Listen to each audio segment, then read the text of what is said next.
2019 সালে 7 কলেজের এই অধিভুক্তি বাতিলের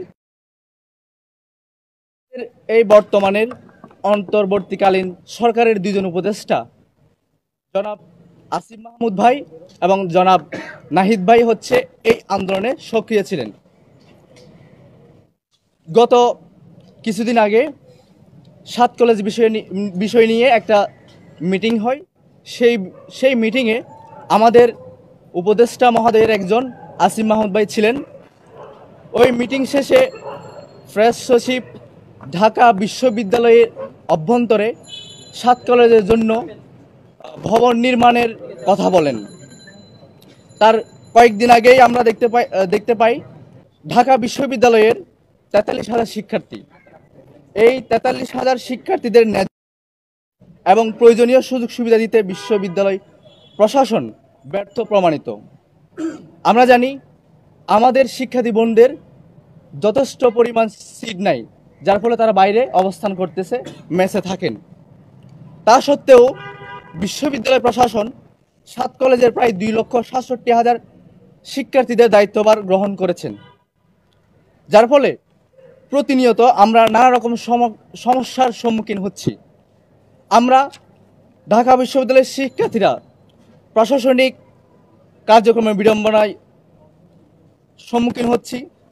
আমাদের শিক্ষকরা 7 কলেজের খাতা মূল্যায়ন, কারিকুলাম ও প্রশ্নপত্র প্রণয়ন, প্র্যাকটিক্যাল পরীক্ষা, ভাইবা ইত্যাদি বিষয় নিয়ে ব্যস্ত থাকার কারণে ঢাকা বিশ্ববিদ্যালয় শিক্ষার্থীদের প্রতি অবহেলা করেন। 7 কলেজের জন্য ভবন নির্মাণের কথা বলেন। ঢাকা বিশ্ববিদ্যালয়ের শিক্ষার্থীদের পরিচয় বিড়ম্বনা, যেটা হচ্ছে আমাদের অস্তিত্বের সংকট। যখন আমরা কোথাও ঢাকা বিশ্ববিদ্যালয় পরিচয় দিই, তখন আমাদেরকে প্রশ্ন করা হয়, আপনারা কি শাহবাগ শাখা নাকি হচ্ছে মহাখালী শাখা, বা এরকম একটা প্রশ্নের সম্মুখীন আমরা হই। আন্তর্জাতিক র্যাঙ্কিংয়ে গণনার ক্ষেত্রে অধিভুক্ত 7 কলেজকেও বিবেচনা করা হয়, যার ফলে ঢাকা বিশ্ববিদ্যালয় র্যাঙ্কিংয়ে অবস্থানে হচ্ছে নিম্নগামী হচ্ছে। তাই আমরা অন্তর্বর্তীকালীন সরকার সহ বিশ্ববিদ্যালয় প্রশাসনের প্রতি আহ্বান জানাবো, আপনারা অবিলম্বে 7 কলেজকে অধিভুক্ত বাতিলের বিষয়ে সিদ্ধান্ত নেবেন, এবং যদি আপনারা অবিলম্বে এই সিদ্ধান্ত না নেন, তাহলে হচ্ছে আমাদের ঢাকা বিশ্ববিদ্যালয়ে যে ডিপার্টমেন্ট এখন পরীক্ষা চলমান রয়েছে, সেই পরীক্ষা যদি শেষ হয়, তাহলে হচ্ছে আমরা পরীক্ষা শেষে অবশ্যই কঠোর কর্মসূচি দিতে বাধ্য থাকব। এখন আমাদের যে বিশ্ববিদ্যালয় প্রশাসন আছে, তাদের প্রতি আমাদের আহ্বান হবে, 2024 এবং 25 যেই শিক্ষা কার্যক্রম শুরু হবে, সেই শিক্ষা কার্যক্রম থেকে 7 কলেজের যে ভর্তি কার্যক্রম তারা করবেন না। এটা হচ্ছে তাদের প্রতি আমাদের আহ্বান। উপদেষ্টা রয়েছেন, শিক্ষার্থীদের উপদেষ্টা, শিক্ষার্থীদের প্রতিনিধি হিসাবে উপদেষ্টা পরিষদে গিয়েছেন জনাব নাহিদ ইসলাম এবং জনাব আসিফ।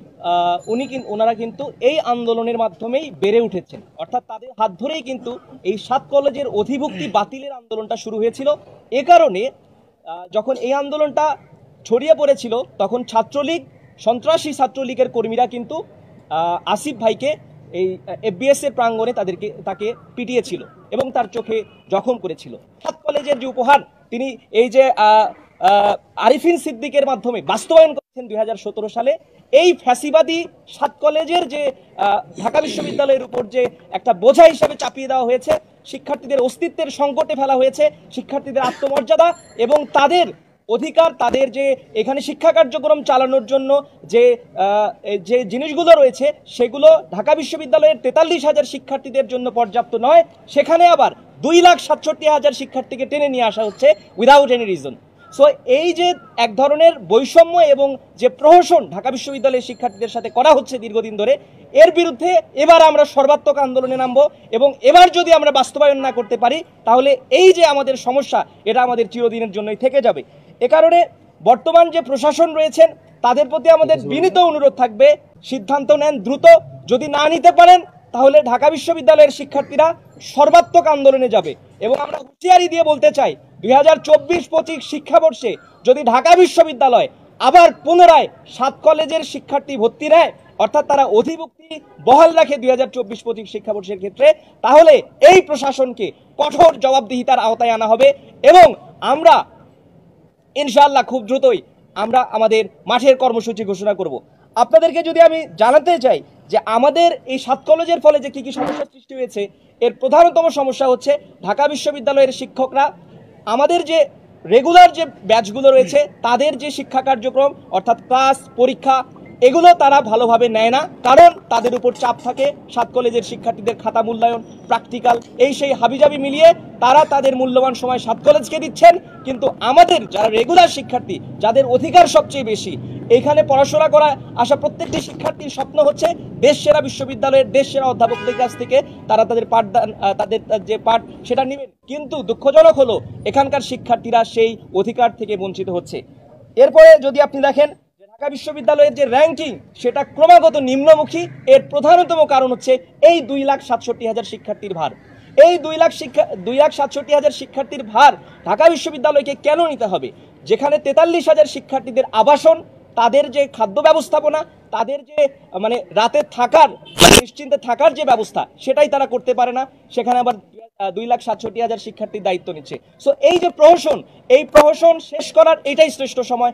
আজকে আমরা এই সংবাদ সম্মেলন থেকে ঢাকা বিশ্ববিদ্যালয়ের ভিসি, প্রভিসি এবং উপদেষ্টা পরিষদ সবাইকে আমরা বিনয়ের সহিত বলতে সুবিবেচকের মতো সিদ্ধান্ত নেবেন এবং আপনাদেরকে হুঁশিয়ারি দিয়ে বলতে চাই যে ঢাকা বিশ্ববিদ্যালয় প্রাঙ্গণে 7 কলেজ কোনো ধরনের আপনারা যদি তালবাহানা করেন তাহলে এর পরিণতি খুবই করুণ হবে। ঢাকা বিশ্ববিদ্যালয়ের শিক্ষার্থীদের হল এবং আবাসন সংকট তীব্র মাত্রায় রয়েছে। ঢাকা বিশ্ববিদ্যালয়ের শিক্ষার্থীরা, বিশেষ করে নারী শিক্ষার্থীদের জন্য যে হলগুলো রয়েছে সেখানে পর্যাপ্ত সিটের ব্যবস্থা নেই।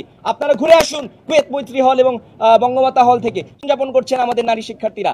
তাদের যে দেখভালের দায়িত্ব সেটা হচ্ছে আমাদের ভিসি এবং প্রভিসি, কিন্তু তারা সেটা করতে বারবার ব্যর্থ হচ্ছে। এই ব্যর্থতার দায়ভার না নিয়ে তারা আবার যাচ্ছে 7 কলেজকে ডেকে আনতে। এই ধরনের প্রহসন আর আমরা মেনে নেব না। ঢাকা বিশ্ববিদ্যালয়ের শিক্ষার্থীদের এই যে আবার আরেকটা বিশেষ সংকট যে সৃষ্টি হচ্ছে সেটা হচ্ছে টিউশন থেকে শুরু করে সব জায়গায় আমাদের অস্তিত্বের সংকটের মধ্যে আমরা পড়ছি।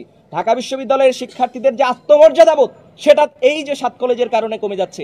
তাদের অস্তিত্বের সংকট এতটাই তীব্র হয়েছে যে আজকে তাদেরকে মাত্র 2-3 হাজার টিউশনের জন্য দৌড়াদৌড়ি করতে হচ্ছে। এই রকম প্রহসন ঢাকা বিশ্ববিদ্যালয়ে ডেকে এনে ঢাকা বিশ্ববিদ্যালয়ের প্রশাসন যদি 43,000 শিক্ষার্থীদের সাথে করে আবার, তাহলে এর পরিণতি সত্যিই ভয়াবহ হবে। এ কারণে আমাদের সর্বাত্মক দাবি হচ্ছে ফ্যাসিবাদী আমলে অর্থাৎ 2017 সালে ঢাকা বিশ্ববিদ্যালয় প্রশাসন অর্থাৎ আরিফিন সিদ্দিকের নেতৃত্বে শেখ হাসিনা সন্ত্রাসী ছাত্রলীগের যে গুন্ডারা যে 7 কলেজের বিশ্ববিদ্যালয়ের উপর চাপিয়ে দিয়েছে, এই ভার ঢাকা বিশ্ববিদ্যালয়ে আর থাকবে না। এই ফ্যাসিবাদী চিহ্ন চিরতরে আমরা মুছে দেব ইনশাআল্লাহ।